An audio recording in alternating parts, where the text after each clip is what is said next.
Hey everybody, WWJD here of Pacific Storm Allies Gamers, bringing you another Pacific Storm Allies modding tutorial. And this is part 2 of how to make your own units in Pacific Storm Allies. In this video we will be talking about the SMU file, the underscore port SMU file, the ST, and the TT file. We're going to go ahead and start off with the .smu file. Alright, so if you remember, this unit that I have made is cloned from, in this case, the triple. Actually, the code in this game had it, in the game parameters, had it labeled as TRAI, even though you'll notice it's normally just TRI in the actual game itself. So that's why you'll see it here maybe misnamed or something. Alright, so let's go and get started. This is the SMU file. It is responsible for naming all of the ports in for your ship. A port is basically a spot on the ship where it generates let's see, what's the best term for that? It is a place where you can put a gun. It is where you define where the model goes. You define certain elements such as the smoke. Individual parts of the ship go all in here. So the way it works is you'll find your object name, your port. I'm sorry, that is incorrect. I need to come down to one of the T ports for the best demonstration for this video. Let's see, I can't seem to find any of those T ports right now. T port. Alright, so you go down to your correct port, and there are several types of them. Each one is different. The T port is an actual physical location on the ship. So what you'll have its type of port, the maximum value of Y, the maximum value of Z of Y, and the minimum value of Y, the minimum value of Z. The type of motion that this gives, and it's rotate. The type of the actual port type. Here you'll put like what cannon or what actually goes here.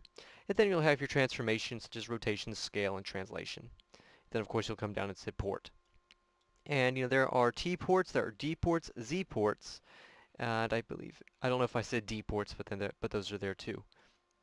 And then there are, of course, you have here labeled your cockpits. These are the cockpits, or the locations of the AA guns you guys can control.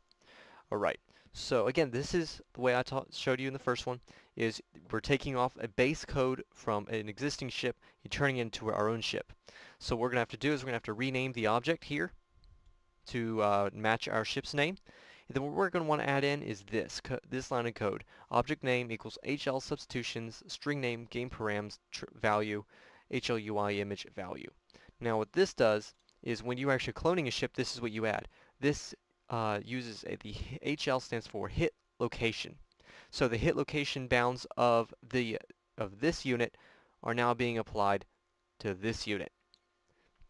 Alright, so that's how that works. Now if you're starting 100% from scratch, or you're going to be redoing your hit location, you won't need this, because you'll already have it coded into your game parameters and you'll have your own HLUI image. So basically you'll go ahead and put this here, and what I'm going to do is I'm going to go ahead and do a search here for the ship, find next, and then you'll come all the way down to the bottom of the file, and you'll want to rename the prefix to this ship name that you want. That's all you're going to have to do. Alright, so that's your SMU file. Make sure you do that. Go ahead and click save. I'm not going to click save because it's already saved and I don't want to make any changes. So go ahead and do that, save it, and then we'll move on. Alright, so let's move on over to the underscore port.smu. Now the underscore port.smu is kind of an extension of the original SMU itself. What it does is it takes each port and it shows you a list of valid attachments. Now these are the T ports, or the physical attachments, or the physical guns of the ship. So notice in this case it's table, rifles, type, medium gun, valid attachments. There you go. Now something interesting about this file is you don't actually have to rename anything other than the name itself. However, if you actually have created a custom SMU with custom ports, then you're going to need to rebuild the port SMU file to match up with the original SMU file. So really basic there. Sorry, I clicked on find next as a force of habit. Alright, well anyway, that's basically all you're going to have to do with the port.smu file. Alright, so let's move on to the next file. The strategic level.st. Now this is a text file. Alright, so it's really kind of, it's really basic editing, but at the same time you need to really kind of understand what it's doing. So when the strategic level of the game or when you're on your campaign, when it goes out there and it has to find the name of the unit that you have, it looks here for the actual name of the unit, not in the game parameters, as you might originally have thought. Alright? And the reason I say you might originally have thought is because that's what I thought originally as well. So basically what you want to do is you're going to want to take the original unit you cloned from, basically just rename it in each place, and as you get better at modding, you'll basically just be able to create your own custom text files like these, the .st and .tt. Alright, I'll also be, of course, coming back and doing detailed videos about each individual file and how to possibly edit them for yourself. But that's at a later date, and right now this is all you need to know for about creating your new unit. Next up is the TT file, or the strategic level.tt. Alright, here's what we're going to do. Now this is the strategic level.st, where the unit's name is in the strategic level. That's what this reads. Now in the production area, this is what this reads. So again, you're just going to go and find the TT file for an existing unit, and you want to copy over, and you're just going to want to rename here and here the name of your ship. What's cool is the way this works. The first name is the name of your class, or the name of the code for your ship. The second name is actually the actual name of the ship. Alright, so this one is the actual name of the ship that's going to be displayed. This is the name of the code that is being used. Alright, then of course you add in your extra text, because in your campaign you can add in text descriptions, and that's what this is. This was originally I worked this for 1.6. It never got into the actual update.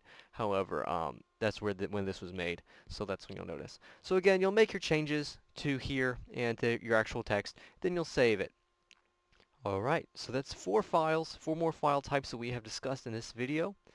It doesn't seem like a whole lot because it was kind of easy this time. In the first video, you got through most of the hard stuff. The next video is going to be pretty much about the same length and same ease value, I would say.